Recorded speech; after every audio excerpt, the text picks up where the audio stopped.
Mastering passive voice with could in English.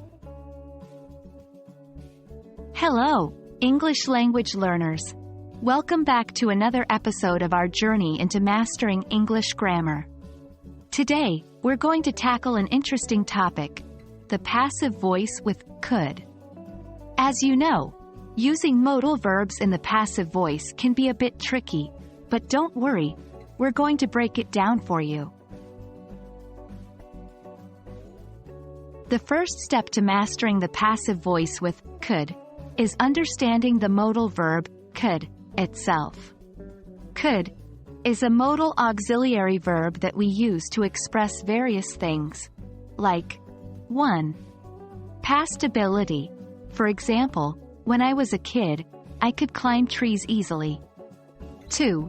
Polite requests. For example, could you pass me the salt, please? 3. Possibility. For example, it could rain later today.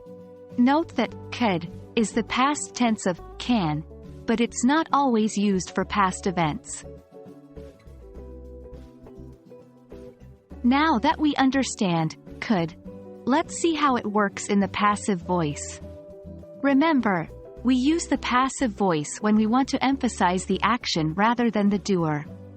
In the passive voice, could is often used to talk about possibility or ability in the past, and it comes before the main verb's past participle.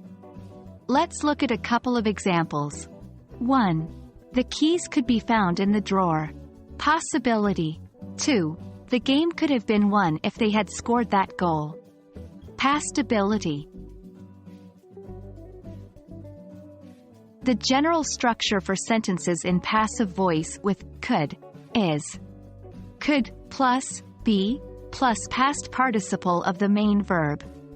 So, if we take the verb make, the passive form with could is could be made. For example, the cake could be made by anyone.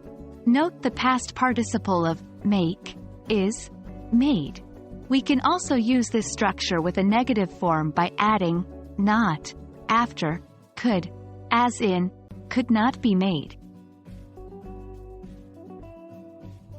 Well, that's all for today's lesson on the passive voice with could.